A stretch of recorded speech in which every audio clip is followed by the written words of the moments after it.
ምድርና ሰማይ ለፈጠረው ከዘመን ዘመን በሰላም ላሸጋገረው ክረምትን ጨለማውን አሳልፎ ብርሃን ላሳየው አምላክ በኢሬቻ ምስጋና ይቀርባል። ኢሬቻ ምንድነው ስንል ክብረ በዓል ነው። አንድ ሁለተኛ ደግሞ ኢሬቻ ስርዓቱ የሚከወንበትን ሳርም አንዳንዴ ኢሬቻ ነው። ኢሬቻ ሁለተኛ ለመከባበር መግለጫ ደግሞ ኢሬቻ ይሰጣል።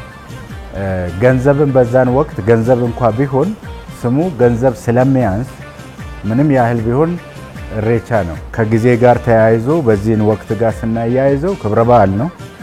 የስርዓቱ የሚከወንበት የሳሩ ስያሜ ነው። ሌላው ደግሞ የማህበረሰባዊ ግንኙነት ማስጠበቂያም መከልከያም መፍቀጃም ሆኖ ያገለግላል ማለት ነው። ገን ኦሶ ጅበን ነማ ገቢሳ ይባላል። ክረምት እየጠላው ያለመልማል። እንደዛው እንኳን ቢሆን ይሄንን እንኳን ይበል እንጂ መንጋቱን ማንም አይጠላውም። ማንን የበራ መምጣቱን በጉጉት ይጠብቀዋል። ሶ ይሄንን ብዙ ጊዜ የሚዜመው የከበራ ስለ በራ ነው። ታው በራን ባሪቴ ፈርደብና አጆሌ ይላሉ። ልክ ፈርደብና አጆሌ በራን አሁን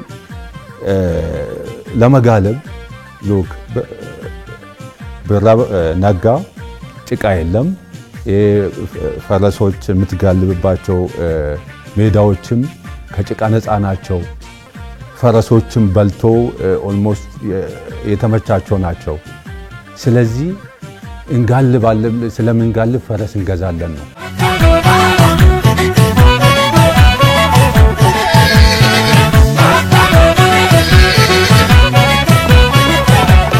ብራን አዳ ይላሉ። ብራን አዳ ማለት እንደ ግንባር ይታያል ከፊት ለፊት ያለ ነውና አንዳንዴ ክረምት አልፎ ልክ በጋው በደንብ ተረጋግቶ ከመምጣቱ በፊት አንዳንድ የአየር መለዋወጥ በየቦታው የፈሰሰ ውሃ አንዳንድ ጎልፋ ይላሉ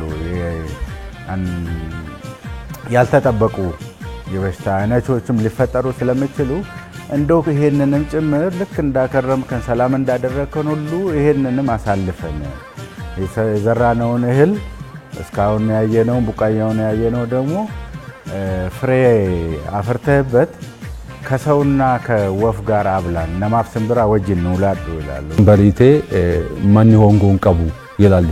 በራ ልክ በራ ከመጣ የማንኛውም ሰው ቤት ባዶ አይባል። ባዶ ቤት አታገኘው።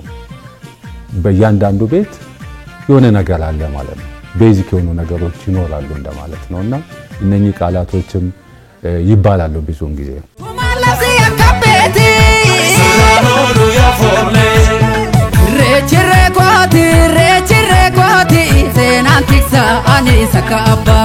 ከነሱ ጋር ቃል ግጥሞችና አገላለጾች አሉ።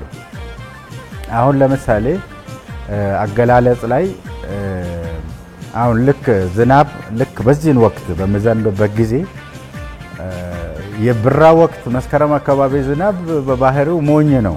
ግን ጥሩነቱን ለመግለጽና እንዲሆን የሚፈልጉትን ለመግለጽ ምን ይላሉ? አሳሴ ሮቤ ብራን በረና ይላሉ። አሳሴ ሮቤ ማለት ልክ የለሆሰስ ዝናብ ዘነበልን። ምክንያቱም አዝመራው ከውጪ ስላለ በጣም በኃይል ከወረደ ያጠፋዋል። ስለዚህ እንዲሆን ወደሚፈልጉት ይገልጹታል ይሉታል። ጥሩን ስንገልጽ ስንናገር ጥሩ ነገር ይመጣልናል ብሎ ስለምሉ ማለት ነው። ቃል ግጥሞቹ ለምሳሌ ልመና፣ ጸሎት የምንላቸው የምስጋና መግለጫዎቹ ምርቃት አሁን በቃል ግጥም ውስጥ ነው የምናየው። ሌሎች ደግሞ በዜማ የሚገለጹ አሉ። ስነ ቃላት በተለይም በዜማ የሚገለጹ ጭምር ዘመን ተሻግረው ከትውልድ ወደ ትውልድ ተሸጋግረው በቅርጽ በይዘት በአከዋወን እኛ ዘንድ የደረሱ ናቸው። አንዳንዴ እንዳልባል እናያቸዋለን። ያ ማሬሆ እሌቻ ጋባ አርጋ ማሬሆ ያ ማሬሆ ኑዋራራሚ ጉራቻ ጋራ ገርባ ማሬሆ ያ ማሬሆ ዱባቴ ወሊነሜሲኒ ማሬዮ ኦ ያ ማሬዮ የዋቅ ላልቴኑን በሌሲኒ ማሬዮ ኦ ያ ዮሌዮ ይላሉ።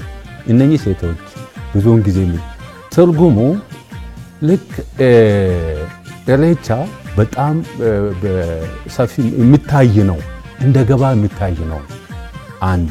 ስለዚህ ይሄን ለኢሬቻ ብዬ ወጥቻለሁ። ኦሮሞ ያው ፈጣሪ ጉራቸ ገራገርባ ማለት ፈጣሪኑን በሌሲን አታጥፋን፣ ኢሬቻ ልንማጸን ወጣን አታጥፋን አይነት እንደምታማለው። ሌላው ደግሞ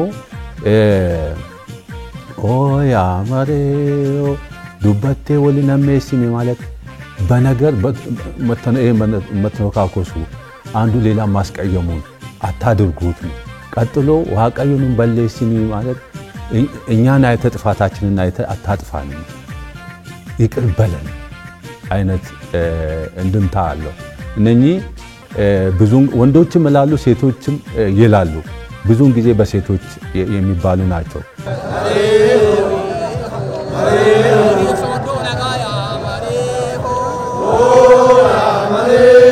መሬሆ ይላሉ።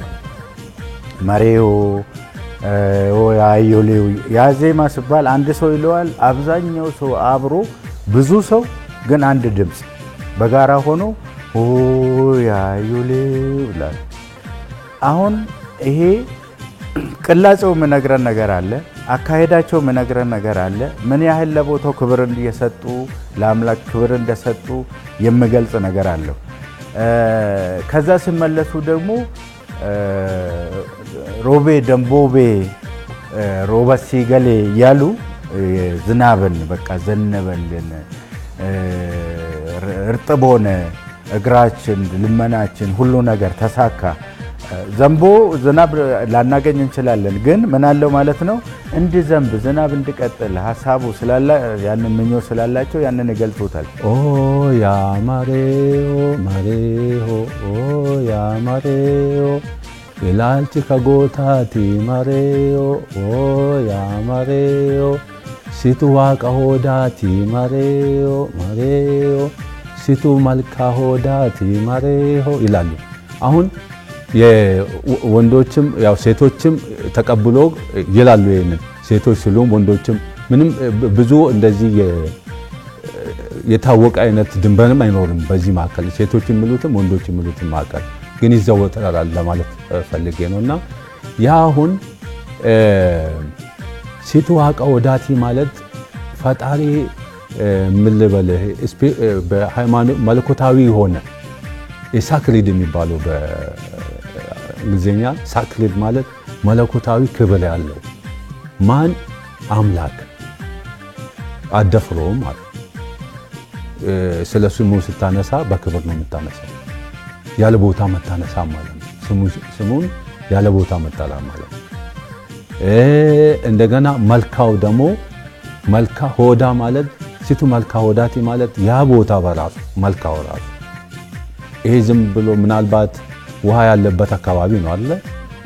እንደ ተራው ደግሞ እንደ መዋኛ ገንዳው ስዊሚንግ ፑል አይደለም ማለት ይለያል። ከዛ ሳክሪድ ነው የተከበረ ነው ማለት መለኮታዊ ክብር ያለው ማለት።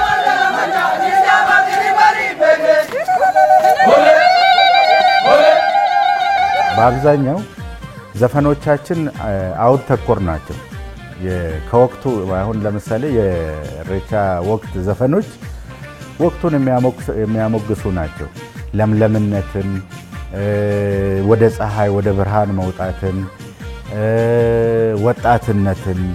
ምክንያቱም ይሄ ወቅት ልክ ፀሐይ ጠዋት ስትወጣ ሰውነት እንደምታሞቅ ሁሉ የብራ ወቅትን በሚመጣበት ጊዜ የመነቃቃት አይነት ስሜት ነው የሚፈጥረውና የበለጠውን ወጣቶች ኃላፊነትን ወደ መውሰድ ያንን ኃላፊነት ሲወስዱ ደግሞ ብዙ መስራት እንዳለባቸው በብራ ወቅት በዚህን ወቅት ያልሰራ እንዲህ ያላረገ በሚቀጥለው ጊዜ ረሃብ ሊሆን ይችላል እንዲህ አይነት የሚሉ ዜማዎችን ነው የሚያዜሙትና ያን ተኮር አይነት ግጥሞች ናቸው በብዛት የምናገኘው። የግድ እንደ ፕሪንሲፕል የሚባል ነው። ከኋላ ያለው ግን ሰውዬ እንደራሱ ነው። እንደየራሳቸው ይጨፍራሉ ከዕለቱ ወጣ ይሉ ይሄ ማለት አሁን ለምሳሌ በቦታው ማይባል አይነት ሃይማኖታዊ ነገሮች እዛ አካባቢ ፖለቲካዊ ነገሮች አይባል ምክንያቱም ኢሬቻ ከነኚህ ከዚህ ከምል ወጣ ያለ የማህበረሰብ የራሱ የሆነ የኦሮሞ ህዝብ በየአመቱ የሚያደርጉት ትልቅ የሚከበር አክብሮት ያለው ክብር ያለው ፌስቲቫል ነው ማለት ነው ስለዚህ እሱን የሚያንቋሽሽ ምንም አይነት ነገር ወይም ደግሞ ከዛ ወጣ ያለ ነገር አይደረግም ማለት ነው ሁለት ነገር ነው የምንነገረው ትርጓሜው ላይ ግን አንድ ነው መሬሁ ዘመን ዞረልን መጣልን እና ዞረን ተገናኘን በዚህን ጊዜ ልናመሰግን ነው የሚል ትርጉም አለው አንድ ጻፍት ደግሞ አይ መሬሁ ማለታቸው እናትነትን መግለጽ ነው መሬሁ ያ አዩሌው ይላሉ አዩ ማለት ትልቅ እናት ብዙ የወለዱ ያደረሱ የከበሩ እናት ናቸውና የአቴቴ መግለጫ ነው ብሎ ምሉ አሉ ትርጓሜው ላይ ስንመጣ ግን መልካ የሴት ተምሳሌት ናት የእናትነት ተምሳሌት ናት የፈርቲሊቲ የመውለድ መርባት ተምሳሌት ናት እና መልካዎች በዛ አይነት ልክ ዘመኑም ዞረ መጣል ምንለው በእናትነትም እናስመስለው እዚህ ጋር የቅድም እንዳልኩት የዝናብ ጉዳይ ተደጋግሞ ይነሳል የእርጥብነት ጉዳይ ተመላልሶ ይመጣልና መሰረታዊ ነገር እዛ ጋር የትውልድ ከትውልድ መራበብ ሰላም ሆኖ ትውልድ መቀጠል ህይወት መቀጠል እና ከህይወት ጋር የተያያዘ ዋጋ ያለው ስለሆነ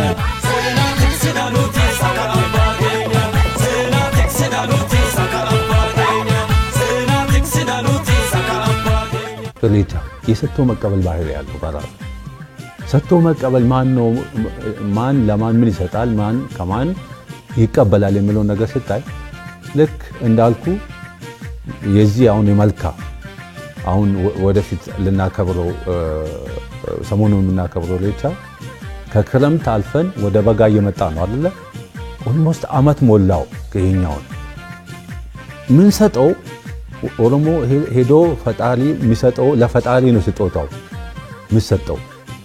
ስጦታው ደግሞ አይነቱ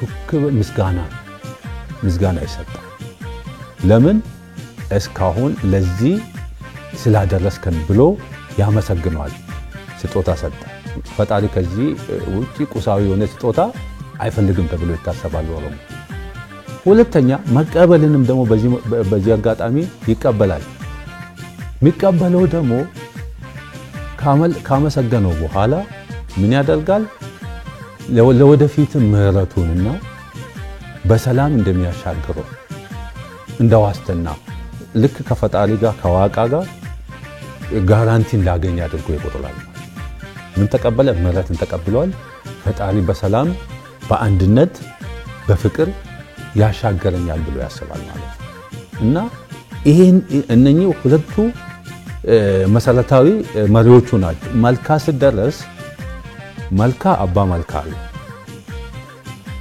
ያ መልካ አባ መልካ ባለበት ሁሉም ሰው እዛ ሲደርስ ልክ ጫፉ ያልተቆረጠ ሳር ይዞ ነው የሚሄዱት ሁሉ ጫፉ ያልተቆረጠ ደግሞ ለምንድን ነው ጫፉ የማይቆረጠው የሚለው ደግሞ የራሱ የሆነ ፍልስፍና አለ ከአካላችን አታጉድለን ዓለም ለመን ነው ለምለም ሳር ነው ጫፉ ያልተቆረጠ ሁሉም ይሄንን ይዟል ልክ አባ ገዳ አባ መልካ ያንን ሲደርስ ሁሉም ያችን እየነከረ አባ መልካ ይመርቃል ያዋቅ ከነጋ ካሲኑጌት ያዋቅ ካነሲኑጌት ኡልፋድ ከምበላና ኑጌት ኡልፋድ ከምበላይ ገሌቲ ኑጋይ አማኑ ላቀብ ዶጎጎላኑ ላቀብ ከኡልፋት ኑላፊስ ይሄ እኛ ማንችለውን ፈጣሪ ለዛሬ ያበቃን እናመሰግናለን ለሚቀጥለውን አደሰን አብረን አቆየን አትለያየን እኛ ማንችለውን አታምጣብን አንተ እርዳን ይሄ እዛች መልካ ላይ ተብሎ ሰው ያችን እየነከረ እምላቸው መልቃቶች ናቸው ማለት ተማጽኖም ጭምር ነው። በአባ ገዳዎች ይባላል። በአባ ገዳዎች ናቸው። በአባ መልካና ልክ አደ ሲንቄም እዚህ ውስጥ ነው የሚካተቱት። እነሱ ይቀበላሉ። አሁን አባ መልካ ይሄን እንላል፣ ሌላው ይቀበላል።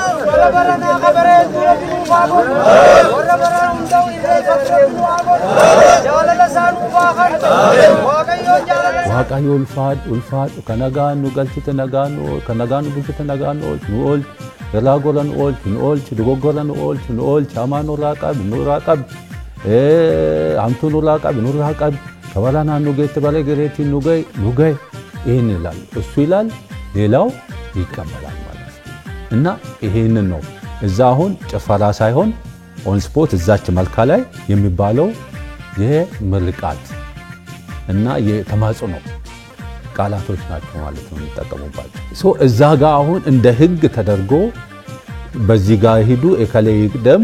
አባገዳዎች ሳይወጡ ከመልካ አደ ሲንቄና አባገዳ ሳይወጡ ከመልካ ከነሱ ቀድሞ መውጣት ይቻላል። እነሱ ይወጣሉ። ከዛ በኋላ ሁሉም እንደየፊናው የሀገሩን ባህላዊ ጭፈራ ይጨፈራል ይገባል ማለት ነው።